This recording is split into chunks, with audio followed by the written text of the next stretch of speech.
Hello students, a very warm welcome to this last session on your magnetism PYQs. So we have already completed your JEE Mains PYQs, and we are already on your JEE Advanced PYQs. And today we'll be discussing some JEE Advanced problems, really tricky, different kind of JEE Advanced problems that was asked in your previous year JEE Advanced paper, of course, like 2018, 16, 2017 and all. But we have picked these problems because they are kind of the concepts that we need to understand that we haven't understood before in the previous 7 sessions. So let's get into the session. It's going to be super interesting and really easy. And before that, let me introduce myself to you. I'm Muralidharan Gopalakrishnan. I completed my MS in Electrical Engineering from one of the top ranking American university. I'm also an IITian who completed BTech from IIT Guwahati. I have 4+ years of experience preparing students for IIT JEE and other competitive exams, and I have filed 25 patent applications on state-of-the-art technology in India, US and Canada. And students, if you are looking for a complete package for your JEE Mains and JEE Advanced preparation, it's going to be Unacademy subscription any day. Why do we say that? Because we provide daily live interactive classes with the best educators across the nation. In fact, we have authors like DC Pandey and DC Gupta sir on our platform. And not only that, you will be attending these classes on a very interactive platform with polls and leaderboards, such that your learning becomes interesting. And we also will conduct, or we keep conducting, lots and lots of test series on an Unacademy subscription platform, and post that you will also get analysis, and you can improve upon your overall performance. And students, you'll also get access to lots and lots of live doubt clearing session on an Unacademy subscription platform, which is a very important component of your JEE preparation. I urge or you will get a negative mark, right? if it is correct, like all the 4 options are correct. Yeah, we have some multiple correct options today as well. Good that you got this question. So if all your 4 options are correct, you may get the full marks. But if you mark all 4, obviously you're going to get negative. Let's say you have a multiple correct answer question in your JEE Advanced. A and D are the correct options. A, B, C, D are the given options. So let's say you have marked, A, D, and somehow you thought B is also the answer and you mark B but not C. Still you would get a negative mark. Okay, you'll get a negative mark like -2 or -1 or -2, whatever is associated with it. Okay, I hope this answers your question. So B, if you mark even one correct answer, you will get that partial marking in JEE Advanced. Don't make that mistake at all. Okay, if you are confident about even one single choice, in fact I say that in JEE Advanced multiple correct answers are the real easy part of it, because at least you can answer one of the options and get a partial mark. We'll understand that even in today's session. So whatever you're confident about, just answer those questions. Okay, so that being said, students, Unacademy subscription platform does not restrict you by batches. You can attend as many classes as you want. You can enroll to as many things, as many courses as you want. And every course on Unacademy subscription platform is going to be super structured, and you don't have to worry about the planning. We take care of it on our end. And how do you avail Unacademy subscription? Do log in from your app or your web-based version, select Plus and select IIT JEE as your goal, and hit on this Get Subscription button. Okay, yeah, that's good. It's very, very important that you understand that part. And students, if you are a 2021 aspirant, you'll be going for a 6-month program. If you are a 2022 aspirant or a 2021 aspirant who's planning to take a drop, you will be going for a 1-year subscription. And let's say you are a 2023 aspirant, you will be going for a 24-month or a 2-year subscription. And coming to the pricing part, we do also have something on your program end, not just Plus but also Iconic. On Iconic, what do? We provide one-on-one mentoring session, personal coaching with IIT and NIT alumni who are educators on our platform. And so think about it, IIT and NIT alumni who have previously gone through this journey and successfully cracked the exam. They know the exact roadmap to make it happen, and they can guide you with the appropriate strategies. So that's what happens on Iconic subscription. So you will have the successful aspirants or IIT alumni and NIT alumni who have successfully cracked the exam. will be, guiding you with the expert guidelines, strategy sessions, so that you are able to prepare efficiently for your exam and as well as perform efficiently in your exam. Not only that, they will be also providing you motivational sessions, etc. So overall, it's a very nice thing. If you can afford it, it's going to be one of the best things for your JEE preparation. And coming to the pricing part, your plus subscription is going to cost you, for a 6-month program, is going to cost you near about 25,000, and an iconic subscription is going to cost you less than 35,000. And your 12-month plus subscription is going to cost you 34,650, and your 1-year iconic subscription is going to cost you near about 58,500. And students, if you go for 2-year plus subscription, it's going to cost you less than 70 rupees a day, only near about 25,000 per year. You can also go for an iconic subscription of 2 years, and a 2-year iconic subscription is going to cost you 45,000 per year, 90,000 for 2 years. Yes, students, make sure you apply Murli Live code. Be it you go for 6 months, 12 months, or 24 months, or any kind of plus, iconic, or even combo subscription to get maximum discount. Okay. Yes, we do also have something known as combo subscription. On combo subscription, you can get you can get different kind of combo subscriptions as well. I'll come to that at the end of this lecture. But on combo subscription, it's going to be an economical package both for your JEE preparation, CBSE board preparation, with the best educators across the nation, where you can attend classes from anywhere. And make sure you apply Murli Live code even on combo subscription, so that you are able to get the discount that you have to get. Okay, yes, that's it. Yeah, overall a complete package for your JEE preparation is going to be a combo subscription. And let's get into the first question today. Just your JEE Advanced PYQ, a numerical based question. We also have some, these kind of questions, your multiple correct option questions, multiple correct answer questions as well in this session. Okay, first of all, let's get started with this. It's a very simple one. So a moving coil galvanometer has 50 turns each. Read the question. Okay, stay confident. It's a pretty long question if you're noticing it. Very detailed out. That is also one of the issues with your JEE Advanced questions. They are very detailed out, so you should be reading everything very carefully. It's a moving coil galvanometer having 50 turns. Okay, first of all, let me start noting down the parameters, because this is one of the things that we want to do when it comes to JEE Advanced. 50 turns. Okay, nice. And then we have an area 2 into 10 to the power -4 meters square. Okay, it's all in SI units. So area is 2 into 10 to the power -4 meters square. Okay, and then what is given to us? The magnetic field produced by a magnet inside the galvanometer is how much? Like 0.02 Tesla. So how much is that? 2 into 10 to the power -2 Tesla. Okay, it's again SI units. And then what do we have? We are given some torsional constant of suspension of that coil or the wire. How much is that torsional constant given to us as 10 to the power? It's a very simple question, students. Trust me, damn simple question. Okay, so when a current flows through, so what happens when a current is going to flow through a galvanometer? It's going to deflect, right? It's going to deflect.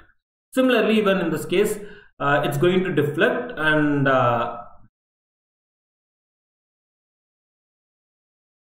okay, it's saying that a full scale deflection occurs at 0.2 radians. Okay, so what do we know is at theta is equal to 0.2 radians, what is happening? We have again SI units, we have full scale deflection. Okay, we have full scale deflection. This should be like Newton meter per radian. Okay. So okay, nice. And what is the resistance of your galvanometer? 50 ohms. Okay, galvanometer has a resistance of how much? 50 ohms. Let's read the total, like the entire question. And what do we know? We know okay. We know the galvanometer resistance, etc. We can find out current. So now the galvanometer is supposed to be converted into, this is the second part of the question, we can get into this later. It is supposed to be converted into an ammeter capable of measuring a current in the range of like 0 to 1 ampere. Maximum current should be like 1 ampere. We'll get to this later. For this purpose, what is the shunt resistance that needs to be added in parallel to the galvanometer? Okay, first of all, let's understand what is that equation that we are dealing with here. We are dealing with torque experienced by a galvanometer coil, which is how much? NIAB, right? IG, if you are considering the torque at the full scale deflection torque, it's NAIG into that of B. Okay, and what do we have? This should be equal to C times theta. Theta, full scale deflection theta. Just substitute the value, you will get the value of IG post the. Okay, let's do it. So from this equation, what I'm going to do is I'm going to just substitute the value in this part. It's a simple question, students. It does not mean JEE advancements is going to be hyper complicated or something. It can be really this simple. Okay, so NIAG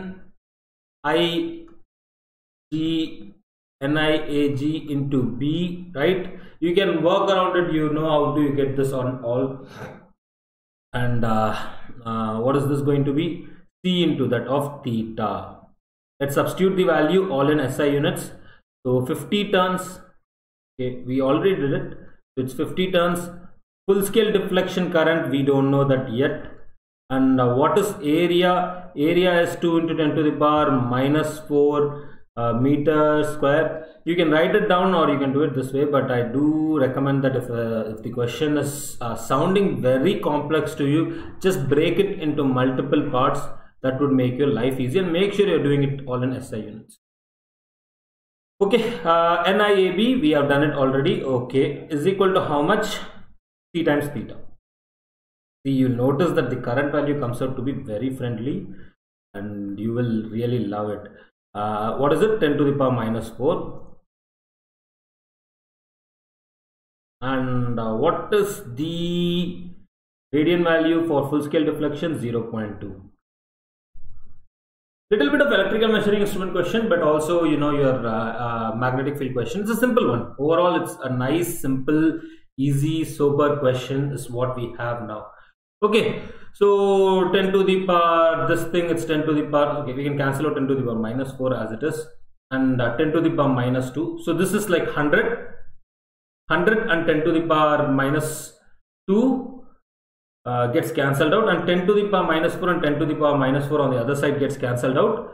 And what do we have? We would have IG to be something like 0.1, full scale deflection current to be 0.2 divided by 2, it's going to be 0.1 ampere. Really simple. Okay, now we know the full scale deflection current. We have any problem? Literally nothing. To give you like a quick overview of what we are doing in this case is, we have a galvanometer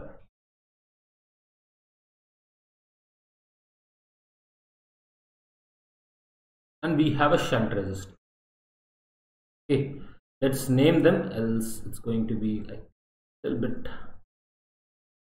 Galvanometer, what is the issue with galvanometer, or what is that galvanometer property? It can only handle full scale deflection current, nothing beyond full scale deflection current. Okay, and if I'm saying the total current of the ammeter is something like IA, how much is going to, okay, you're shunting it with a small resistance, right? That is how you increase the range. So you shunt it with any resistance, the range will increase, but you're shunting it with a very small resistance to make an ammeter. That is how you're increasing the range. So in this case, how much is this going to be? If total current or total maximum current is IA, This is going to be IA minus IG. Okay. We know your galvanometer full scale deflection current. Then what is the value of IA minus IG? IA is like the maximum current we are doing in this case, because that is when we'll be saying that, you know, galvanometer current is flowing, like full scale deflection current is flowing. So this is going to be 1 minus 0.1, that's going to be 0.9 ampere. We know IG value, okay, we just calculated it, it's 0.1 amperes. Now the other thing that you should be very cautious about is, what is it? See, it's a very simple problem. Across these nodes, the potential is going to be the same. Be it this node, be it this node. We had this, you know, a complete kind of session around your, you know, current density. You can check out it. But so we say that, you know, G into that of IG is equal to how much? Same potential should be there across shunt resistance as well. Shunt resistance into IA minus IG. Okay, if you start substituting the value, what is the value of your galvanometer coil? 50 ohms.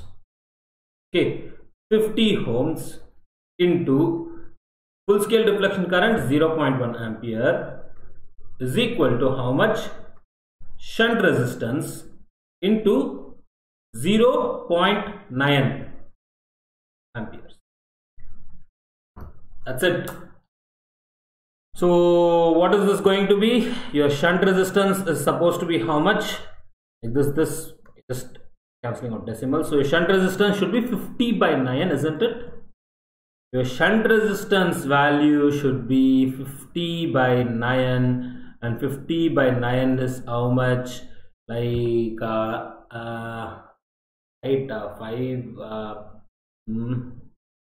I'm confused. So like 5 9s are is how much? 45, 5.555. Okay, so your answer should be 5.555. That's it. Simple, really simple, isn't it? This is how you get your problem in your exam. Just don't worry about it. Okay. I didn't get your question, Elimalai. Okay, Madhavan, I didn't get your question. So what is mechanical equivalent means? I didn't understand that thing. Any specific you know, reference or like a question or any instance where this has been asked? If you can elucidate me, or if you can kind of, you know, explain me that thing, I will be able to answer. Okay. Okay, I didn't get exactly what is mechanical equivalent because I'm not aware of it, but if you are aware of you know, the instance that where you are discussing this thing, etc., you can definitely do let me know, and I'll, okay, do type it in. Until then, we'll get started with this question. It's a very nice, interesting question.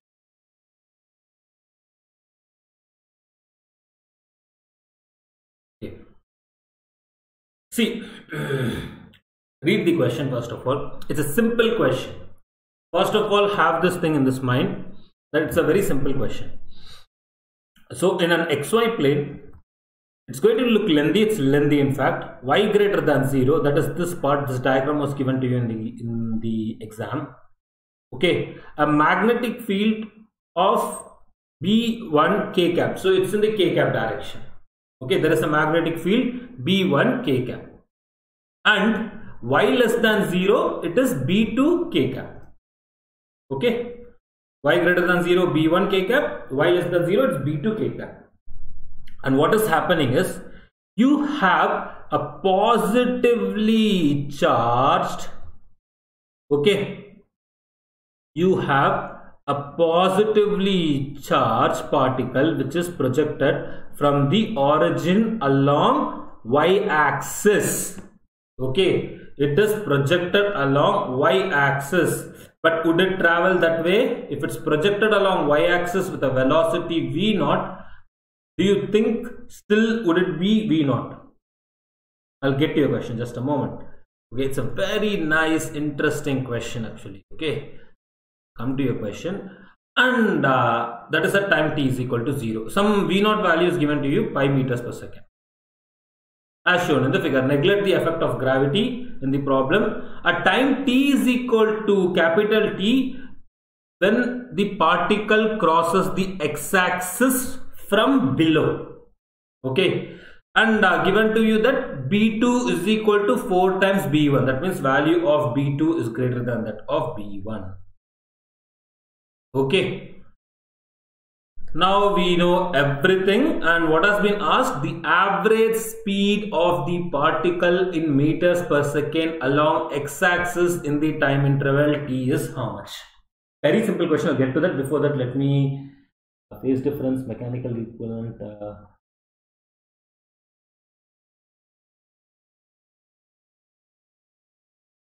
See, loudness of your sound is decibels, is a different unit.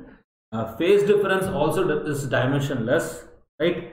Your mechanical equivalent should have been the answer, because I don't know what is mechanical equivalent. I'll check it out later on. But your Poisson's ratio does not have any units.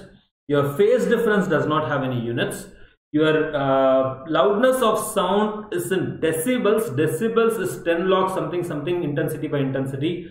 So I don't think neither that as units. So it should be like mechanical equivalent. What is this mechanical equivalent? Really good question. I'll get back to your question. Okay. But this is the way I would have answered this question. Because I know that phase difference does not have any units. It's going to be like in radians, etc. I guess. And that is like dimensionless. Okay, units. Okay, by unit is being asked, not by dimensions. Okay, my mistake. So by units, Poisson ratio, but your loudness of sound does have a unit, right? Your Poisson ratio does not have a unit. Your phase difference does not have a unit, but your loudness of sound do have a unit, that is like decibels. So I think it should have been loudness of sound, my mistake. So if it's about units, because I don't know what is mechanical equivalent, that is how I would be able to answer it. I need to check out what is this mechanical equivalent. It sounds like a new quantity to me as well. I'll check it out anyway. Okay. Yeah. Now what is happening is, let's understand this thing. The moment this positively charged particle is like this, so think about it. First of all, it will experience a force due to B1. In which direction it is going to experience this force? So it's V cross B. This is V. This is B. It will be experiencing a force like this. So it will start moving in a circular path. Okay. It will move like this. It would be about to enter this region, but in this region, once it has reached this place, once in this region, what is going to happen? It is going to move something like this, because different radii. Okay, how am I stating this is the radii? Let's get to this point. What do we say? We say your centrifugal force is balanced by your magnetic force. Hence we say that mv square by r is equal to, I'm just writing down generalized equation, not b1 b2, and what do we have? Like qvb. No, it's not 2002 question. I think it's not 2020 question either. It's a 2018 question. Okay, 2020 question I need to check out. We will do that later on during your JEE advanced exam, but now it's just about 2020 question. So your radius is how much? Like mv by qb. Let's keep this equation. It's a very important equation, but before that, let's understand a very important thing. What is that? Radius is inversely proportional to magnetic field. Okay, so that means here this is greater, right? You know this relation between them given to you in the question. Don't worry, where did I get it from? This is like 4 times b1. That means obviously b2 is greater than b1. That means r2 is going to be less than r1. right? Because there is an inverse proportionality between radius and field. Okay, you understood this part? It's a very simple thing. Rest is just your kinematics. It's a mix of kinematics. It moves like this, it comes like this, it comes like this. But you need to be very careful about the question. They are not asking you average distance traveled. Sorry, they're not asking you the average speed. Be little careful about this. I know this is a confusing question. This is an issue with JEE Advanced, especially when it comes to your magnetism. Why? This kind of things often happen. So it will be like something like, not even like this, even a smaller curve would be there. Okay, let me correct. Okay, let's draw it once again. We'll try to draw this, and it's going to go like this. Your particle is going to go like this here, and okay, something like this. But okay, what has been asked in this question? What is the average speed of the particle along x-axis? Let's move on to the next page. You'll understand this thing. I hope this is clear. Radius is inversely proportional to your field. Okay, and that means like B2 is greater than B1. That means this radius is going to be small. This is your R2, R2 actually. It's not R2, it's 2R2. Okay. Let's get into this problem then. I hope up until here it's clear. Okay. First of all, let's understand what has been asked in this question. What has been asked in this question? It has been asked that you are supposed to calculate average speed of the particle in some units along the x-axis in this time interval. Okay. So the thing is, we are supposed to find out the distance that it has commuted, total distance that it has commuted, not distance, but rather total distance that it has commuted along x-axis. It's not displacement. It's neither total distance. Total distance would be like half a curve of the upper side plus half a curve of the lower side. But that is not what is being asked in the question. What is being asked in the question? What is being asked in the question is this path. Which path? This path. So once it commuted like this and once it commuted like this. So if we are just looking from the x-axis, it looks as if it moved like this and it came back like this. Okay. That being said, now it's a very simple problem. If you take two radii, one radii due to that small field B1, right here B1 is the field. Due to that, there would be like radius of how much? Like 2r. We are taking that to be like 2r. It's r up until the center and 2r in total. Okay, and then due to that larger field B2, it's going to be again not r but 2r again. I hope you understood that point. So what is the total distance along x? Total distance along x, 2r plus of r. Okay, we just derived the value of 2r plus 2r. 2r plus of 2r. Basically, this I was supposed to write it down like this. I wanted to write it down like this. 2r plus of r. Okay. Now, the thing is, what is the value of r, students? R is nothing but mv by qb. Okay, so we'll be writing it down. Okay, nice. We have mv by qb1, right? It is going to be what? It's going to be b1 2r. And then due to the other field, what do we have? We will be having m is the same, v is the same, q is the same, but b2. Okay, b2. Okay, I hope you understood that point. Rest is easy. Rest is really easy. Okay, this question is easy, trust me. Once you have understood this part, it's really easy. b2 and this is 2r. Okay, 2 is there already. Now, what do we need to do? We need to absolutely do one thing for our convenience. Keep everything in terms of, you know, b1.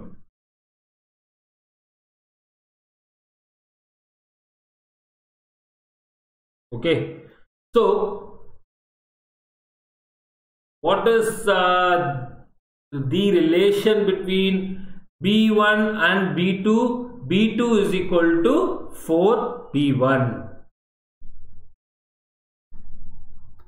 Okay, if you solve this, you will get the answer. You can take out B1 as well as right now out as common.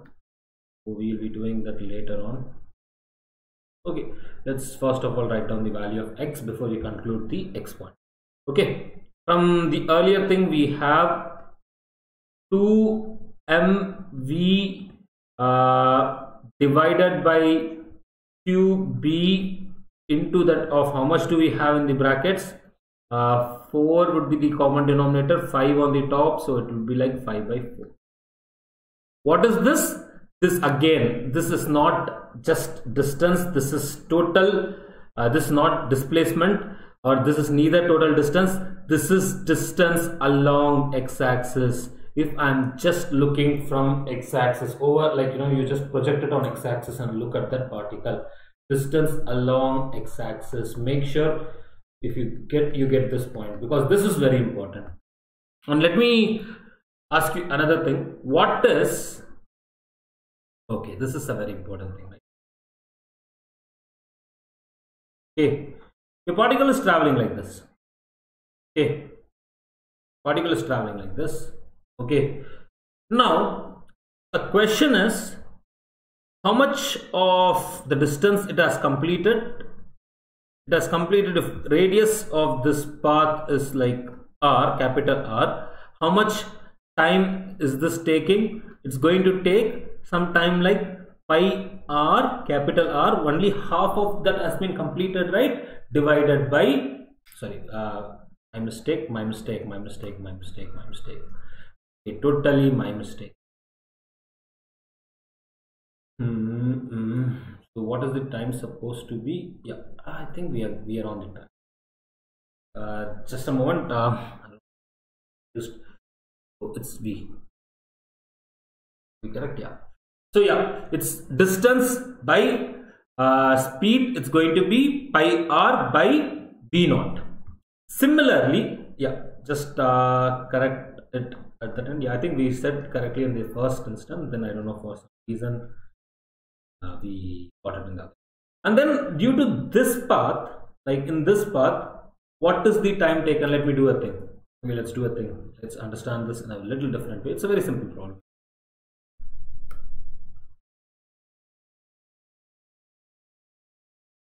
This is that first path that we have. Now let's talk about the second path, the time taken for the second path. Okay, for the second path, I think you know what, we shouldn't have even simplified it to this extent. It was not necessary at all. We could have kept it as 2r and r, and we could have solved it. But yeah, anyway, yeah, I hope you understood what I'm saying. So what is this time? This time is going to be like something like pi into small r, that is the half of the circumference, divided by the velocity. V naught is the velocity. Velocity is always v naught. Any point velocity is v naught for this particle. Okay, we know amazingly two things. What is the total time, students?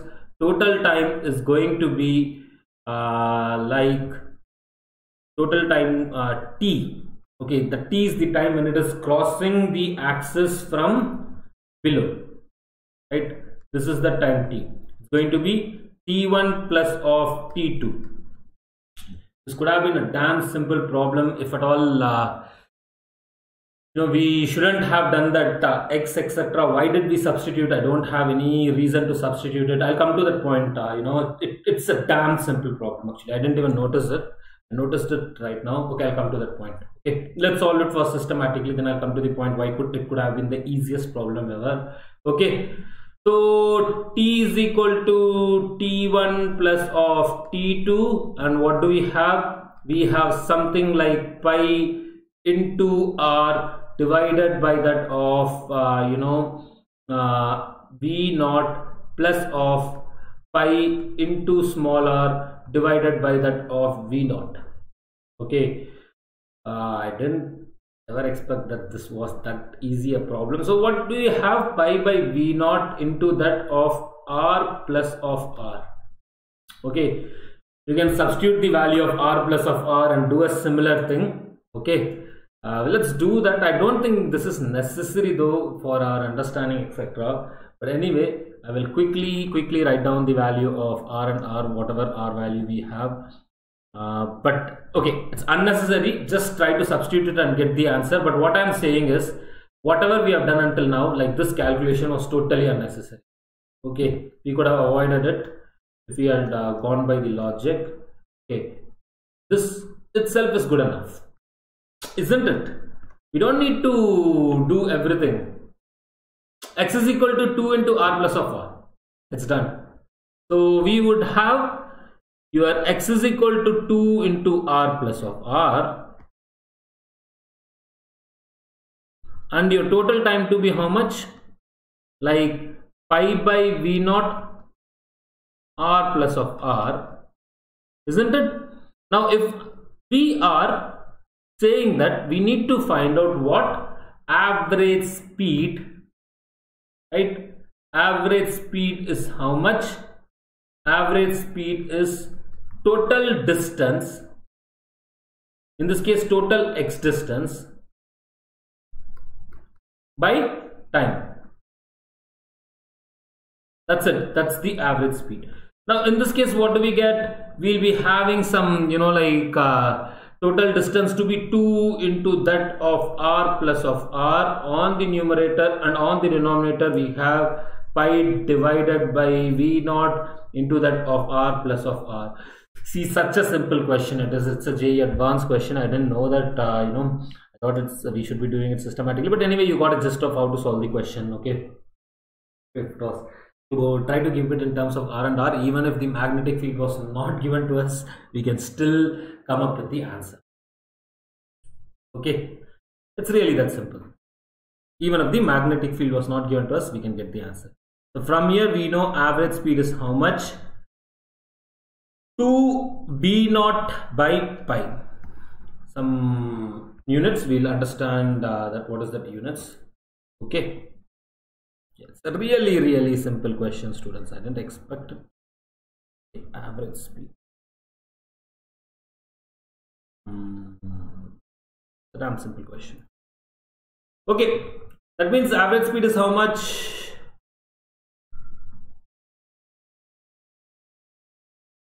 It is 2 V naught by pi. Just substitute the value of V naught. V naught is given as how much? Pi meters per second. So it's a numerical based question, even better. So 2 into pi divided by pi, it's going to be how much? Just 2 meters per second. Right? Average speed is how much? 2 meters per second. Of the story, very simple, neat, easy story. Okay, I don't know why did we find out the value of R and R, and it's a good revision for you, but anyway, that was not at all necessary. Even if different fields was given to you, you could have done it very quickly. It's simple, damn simple question. Let's move on to the next question. Now we have one of the questions asked by one of our students, that what if it's a multiple correct answer? So this is a multiple correct answer question. We need to read the question very carefully. Why do I say that? Because it's all dependent upon what is given. Okay, so now let's get into it and understand how to solve this. Okay, and what do we have? We have two infinitely long straight wires that lie in the XY plane. You need to imagine things, so try and imagine things. Very important that you imagine. Your concepts would be like damn clear after this, a specific question. Like literally your direction of field, etc. will be clear after this question. It's a pretty good question, In terms of your concept, this is like a nice question. Like you may not find a better question to understand the direction concept of your magnetic fields due to a current carrying coil or a current carrying wire, etc.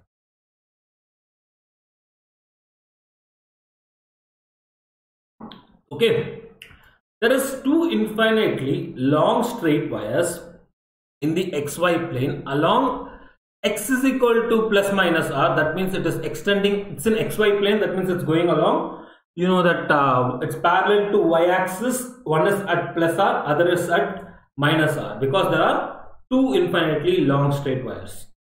And what do you have? The wire located at x is equal to plus r carries a constant current of I1. So on the plus x side it carries a current I1. And the one that is located at minus r carries a current I2. The one that is located on that negative r or minus r carries current I2. Now what you have done, you have also kept a circular loop of radius r which is suspended at its center at 0, 0, root 3r. So you have a circular loop which is not in the xy plane, but it's at an height from the xy plane, that is root 3r. Okay, it's at an height root 3r. And in a plane parallel to xy plane. Okay, that is also said, that's not even necessary, but anyway, this yeah, it is also it's necessary. Okay, yeah, so that that's parallel, it can also be tilted, etc. Right? And this loop carries a constant current I in the clockwise direction, as seen above from the plane.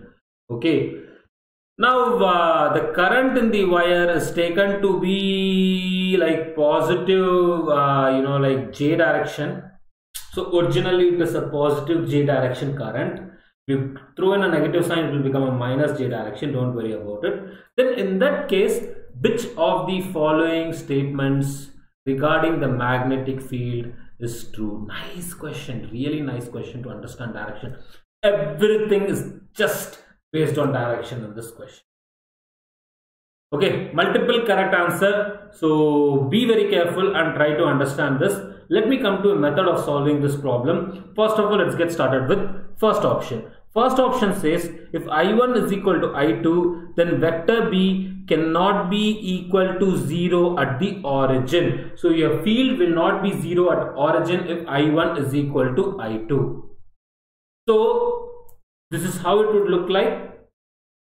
Whatever you are seeing in the picture, here you go, you have your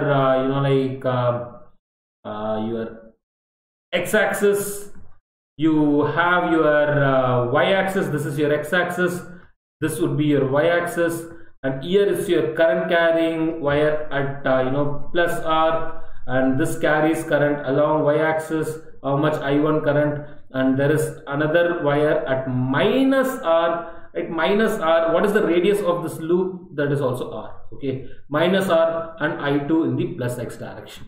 Okay, and now this is at which point? It's at an height root 3 r from the origin. It's basically 0, 0, root 3. Let's understand this question nicely. It's a very nice question. It's all about direction. Okay, I'm going to do a thing. I'm going to do a small modification to whatever we have written here. I'm just going to change the colors of the current, okay, so that you understand it better. So for this I have given a dark blue which is on the minus r. Let's start from there. At origin I am supposed to assess the field. Current is in this direction, right? This is y-axis, current is in this direction. Where will be the field? In the downwards z direction. In the downwards z direction due to I2 current. Can you say this? This is due to field due to I2 current. Now think about this, which is like your plus r and current is in the plus j direction. Now what happens? Current is in this direction, you are assessing at origin. It comes within which direction? Upward direction. So this is going to be like what? Plus z direction. Minus z direction, plus z direction, right? This is field due to I1. Okay, now comes the question. Okay, let's go back to the question. B cannot be equal to 0 at origin if I1 is equal to I2. So let's take I1 to be equal to I2 is equal to something like I. Now comes the thing. Now what is the thing? You know, what is the field BI1? BI1, you know, it's going to be mu naught by 4 pi. It's an infinitely long straight wire, right? Okay, I'll just dictate the formula and then we will be writing it down directly. It's going to be mu naught by 4 pi into I by D, where this D in this case is R, right? Perpendicular distance from origin, and I by D, that of sine theta 1 plus sine theta 2. Yes, sine theta 1 is 90 degrees, sine theta 2 is 90 degrees. So we will be getting mu naught by 4 pi into 2. So I'm directly writing it down as mu naught by 2 pi into that of I by R into that of how much? And that's it. We have a question here. Sir, hi sir.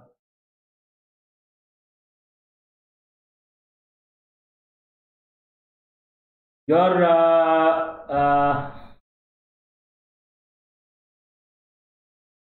yeah, absolutely. Okay, so due to current I1, and what is the direction, student? Direction is going to be minus a cap. This is positive Z, right? Okay, literally it's just based on direction. A little bit of thinking is needed. What do I mean by thinking? You don't want to miss out the concept. There is one more thing that we are missing out. Probably many of you are thinking, what is he doing? It's already 0. I know the answer. Why are we supposed to even do that thing? It's not even necessary. So again, mu naught by 2 pi I divided by R, perpendicular distance, even in this case is R, into that of what? Plus a cap. Done. So if I'm going to add BI1 and BI2, what? Okay, we cannot take this as I because there is already I given to us. Yes, somewhere I is given to us. Yes, the circular loop carries I, so let's take it as I dash. So let's change everywhere as I dash. It does not matter so much. Okay, they're equal to some value. That's it. That's what we are saying.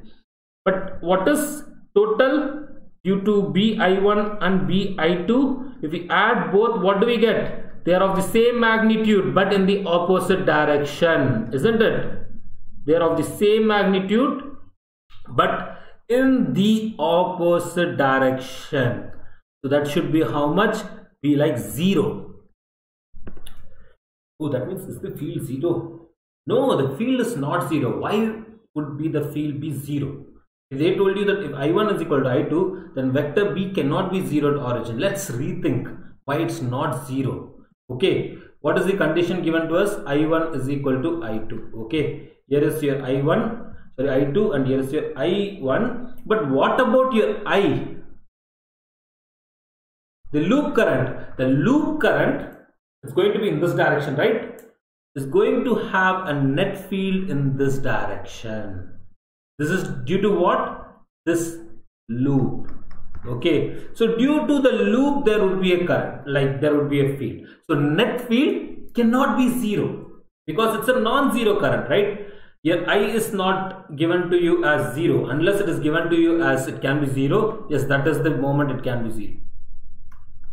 Okay, so that means what do we know? We clearly just based on directions, that's it, almost directions, little bit of equation, we know B at origin, let's call this as origin. We know B at origin would be due to, you know, BI1 plus of BI2 plus of B of loop.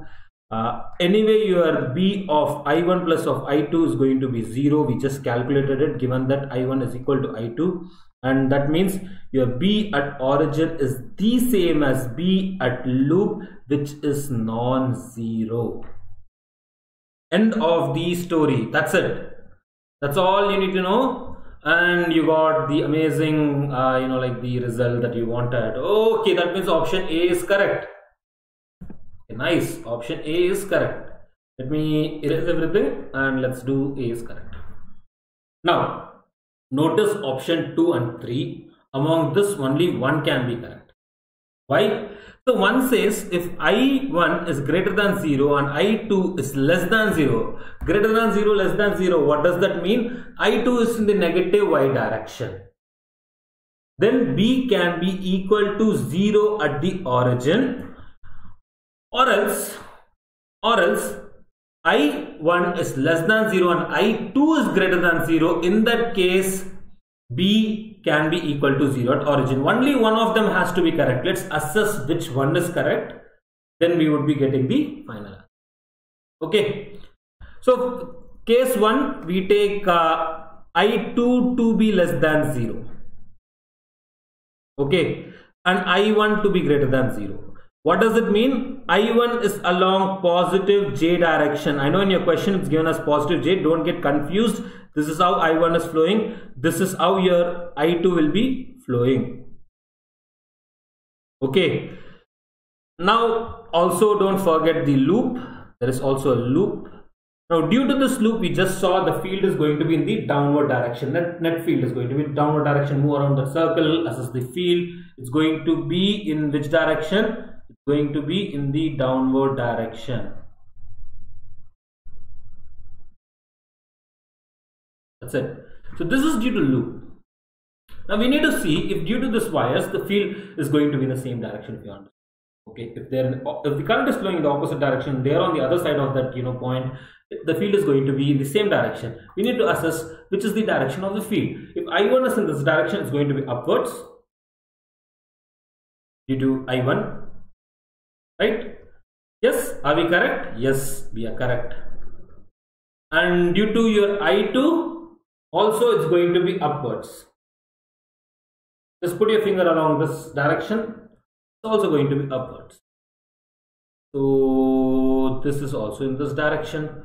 So in this case, don't you think it is possible that B of I1 plus of B of I2 plus of your B of loop can be possibly be equal to 0 because they are in the opposite direction. Okay, this whole term can be 0, but we need to assess the other case. If you understood, the other case is going to be wrong, isn't it? Yes, let's check it out. Okay, so anyway, we know a few things now that one is correct, and which is this one is also correct. I1 greater than 0 and I2 less than 0. Your field has to be 0. Probably this is wrong by contradiction, but anyway, let's check it out and let's verify the thing and then conclude it. Okay, then there is also another question that we need to solve. Okay, and what do we have? We have okay, now I1 to be less than 0, right? I1 to be less than 0. Okay, we have I1 to be less than 0 and I2 to be greater than 0. That means I2 direction is out like just a moment. Let me I2 direction is like this, and I1 direction would be like this. Negative means negative j. Okay, due to this I1, let's assess field is going to be in this direction. This is due to B of I1, and due to I2, current is like this. Field is going to be also in the downward direction. Okay. So what do we have? Okay, we have this one as also in the downward direction. Then what about your loop? Okay, loop, we already know it's in the downward direction. Okay, you can do the direction again. It's going to be like this. It's going to be downward. It's all at origin. Huh? I'm not drawing it at origin. That does not mean it's at origin. It's all at origin. Okay, so in this case, it is never ever possible because they are all in the same direction. So B I1 plus of B I2, unless your I1, I2, I all are equal to 0, your B I1 plus B I2 plus B I3, sorry, B I or B loop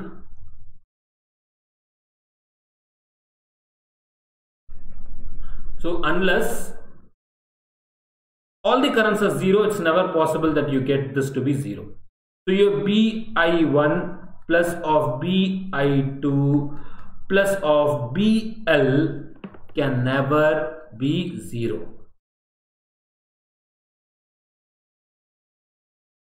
Right? In this case, it can never be 0. You understood this point?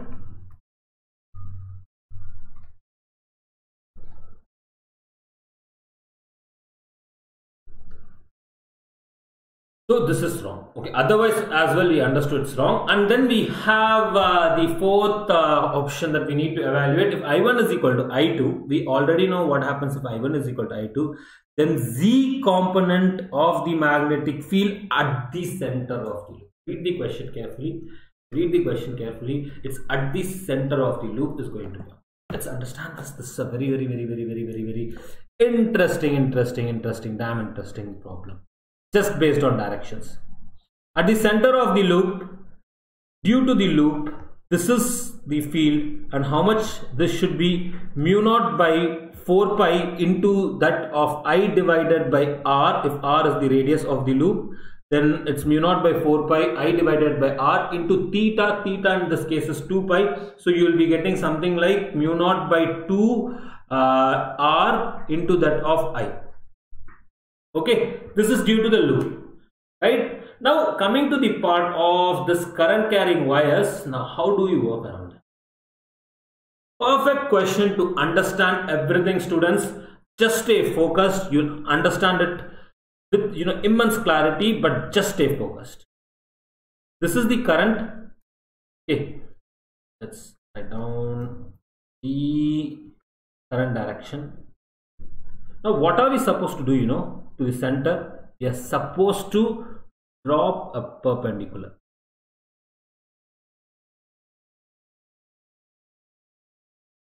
And to that perpendicular, if the current is like this, your field would be like this. Right? Current is like this. Think about a point over here. It would be like this. So perpendicular to this line. Okay. So your field would be something like this due to I1. Okay. Now coming to the next thing, due to your I2, let's take a different color. Okay. Your I1. Okay. This is I2. My mistake. That was I2. Anyway, it's just naming mistake. So just to correct it, this is like I2. Now due to your I1, again the same thing you need to do. Think about the center, think about this I1. I1 is like this.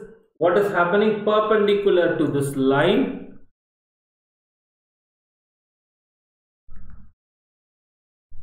Which direction it is going to be? Perpendicular to this one. Okay, if you understood something, one thing is that is quite easy to understand. The height is constant.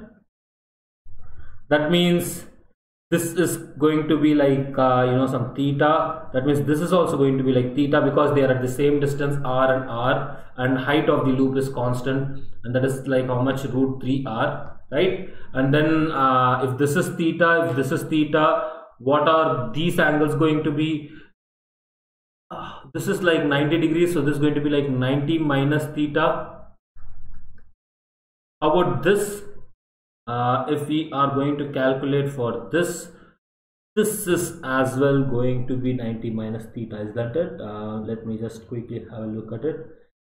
Theta, this is going to be like 90 degrees, so this should be like 90 minus theta. Okay, along the line parallel to x. Okay, that is fine. And then if this is theta, okay, this is 90 minus theta. Okay, 90 degrees. Because this supposed to be like this direction. Analyze from this direction. This is also 90 minus theta. Is that it? Yes, because this is theta. That means this will be like 90 minus theta. Let's rethink once again. Yes. So you will be having this to be like theta. So this would be like 90 minus theta. Okay, that means the most important thing is field in this direction due to I1 and due to I2 would be like this. This is going to be due to I2, this is going to be due to I1. This and this would get cancelled, so the net field would be along x-axis. Okay, so what have we done is, okay, let's get to this point. What have we done is, what am I saying is, due to I1,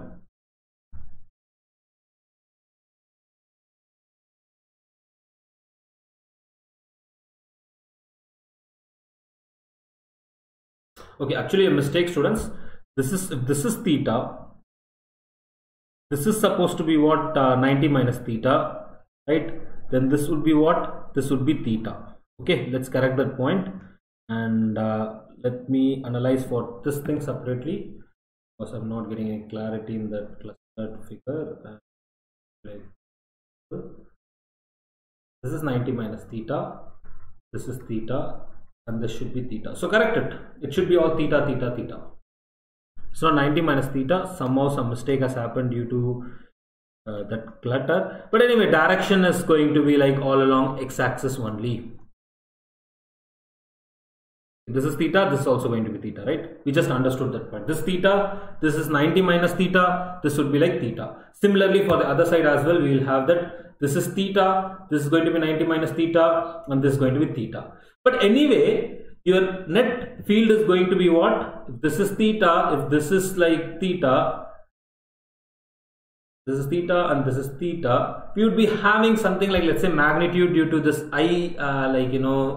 this rods are like, BR, then we would have 2 BR cos theta along which direction? X cap direction. But what is your magnitude of the field along z direction? The one that we calculated due to the loop. What was the field due to the loop? Field due to the loop was like a mu naught by 2r into that of current on the loop I into that of minus k cap. Why minus k cap? It's minus k cap. Yes, of course, because it's in the downward direction. That means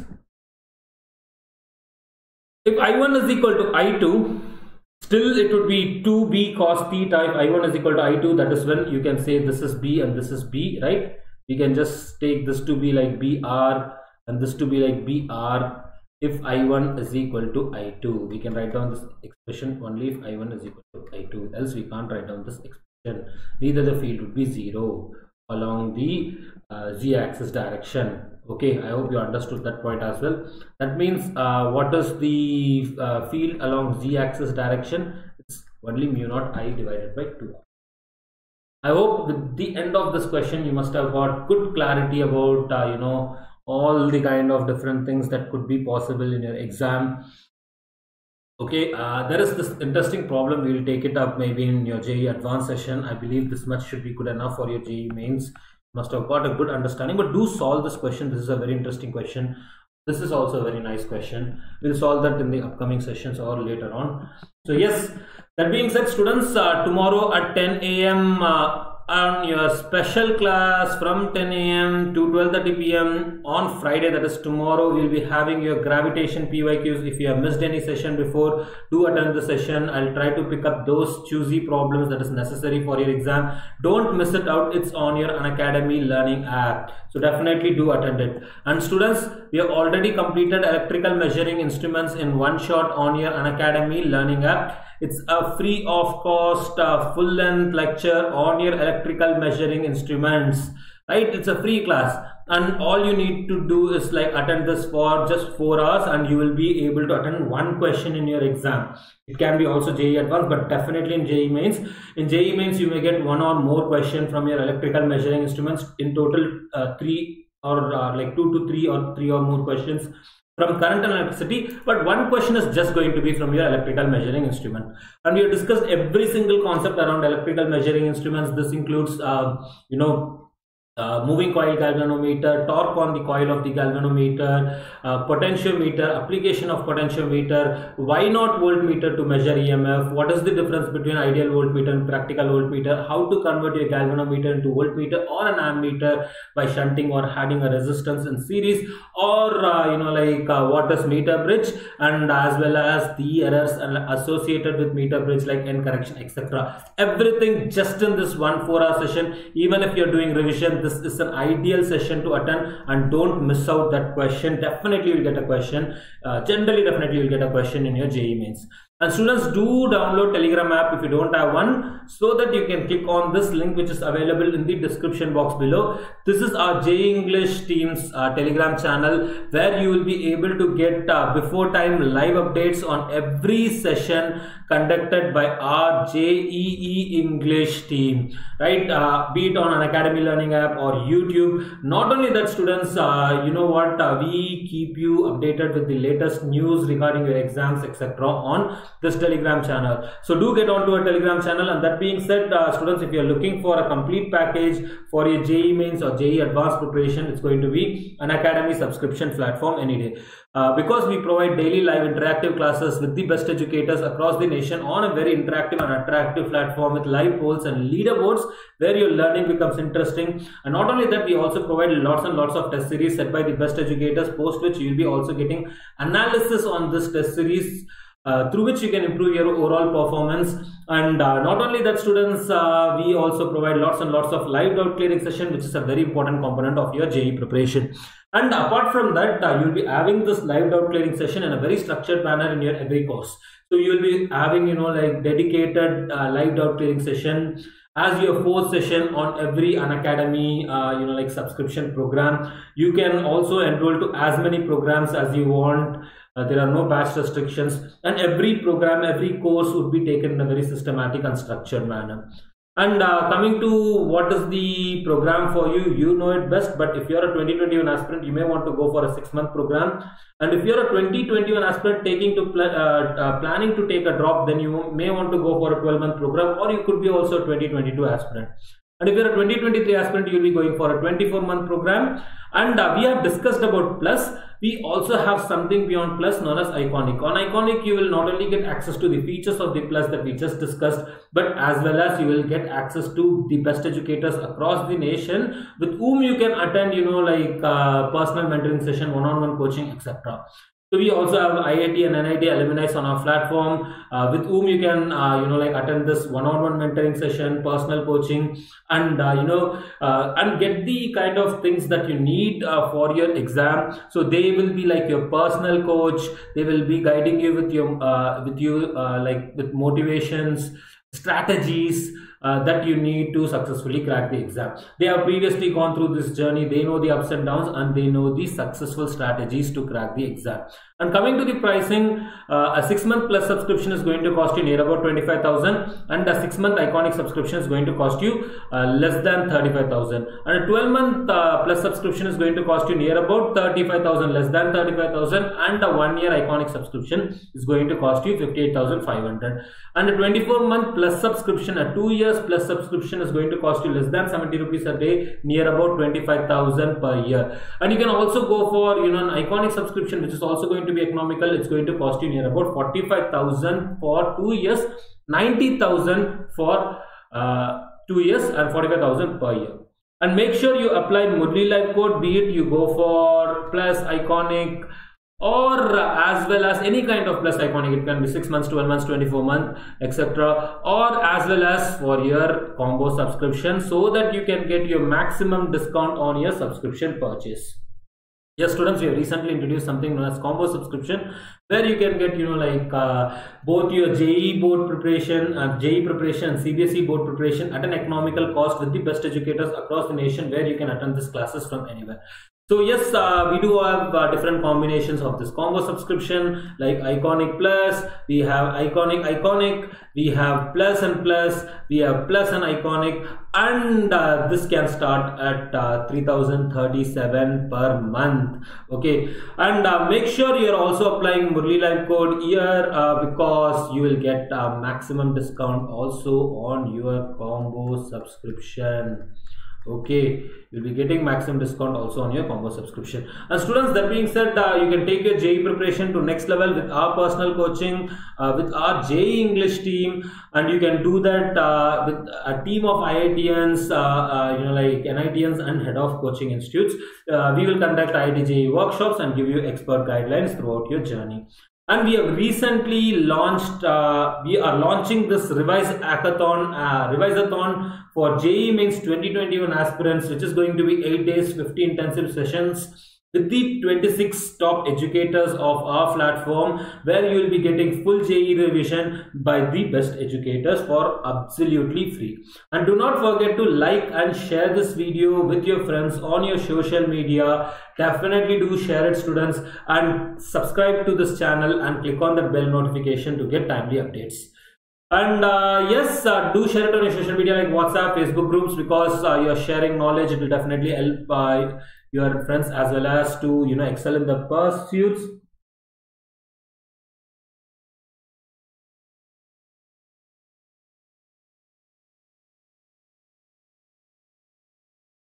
No, not like that, Pawan, not like that. And work hard and smart to achieve your success. Avoid any gossips. Keep smiling, students, keep smiling, and kill your ego. And yes, tomorrow at 10 a.m.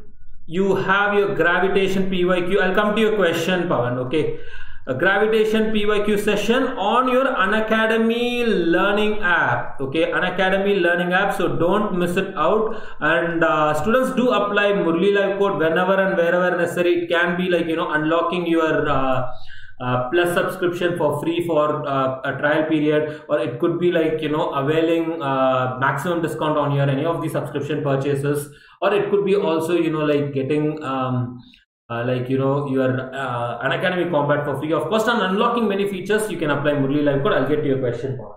So Pawan, see, dot product and cross products are two totally different things.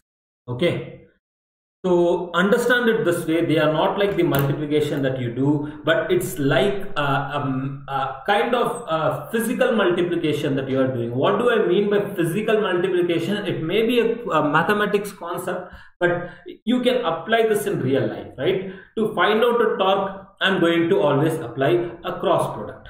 Okay, to find out the work done, I'm always going to apply a dot product. Dot product always yields a scalar quantity, and your cross product always yields a vector quantity. So think about it this way: a dot product is supposed to be applied in a very conceptual way whenever and wherever necessary, and the same goes for cross product as well. They are not just plain multiplication, but they are like a technical way of dealing things, or let's say a very kind of a theoretical way, a single theory to deal with many of the physical quantities in real world. Okay, so think about it that way. If it's 90 degrees, are you going to apply dot product or cross product? It does not make sense. Dot product at 90 degrees is going to make 0, because force dot displacement, if they are at 90 degrees, no work is being done by that force. Okay, because displacement is in this direction, but you're applying force in this direction. That does not make any sense. Some other force is doing the work, some other force might be doing that work, or something like that. Okay, I hope you got your answer. So yeah, you don't apply dot product or cross product just because it is 90 degrees or it's like 0 degrees. Think about it as a technique, like a method, or a standardized way to find out some physical quantities. I hope that helps. Mathematics definitely gives you the foundation, but how do you apply it would come from if you deal from the physical quantities perspective. One example is torque for your cross product and work done for your dot product. Alright students, take care, stay safe, bye bye. I hope I answered your question, Pawan. See you in the next class. Take care, stay safe, bye bye. Do not forget this 10 AM session on PYQs. Okay.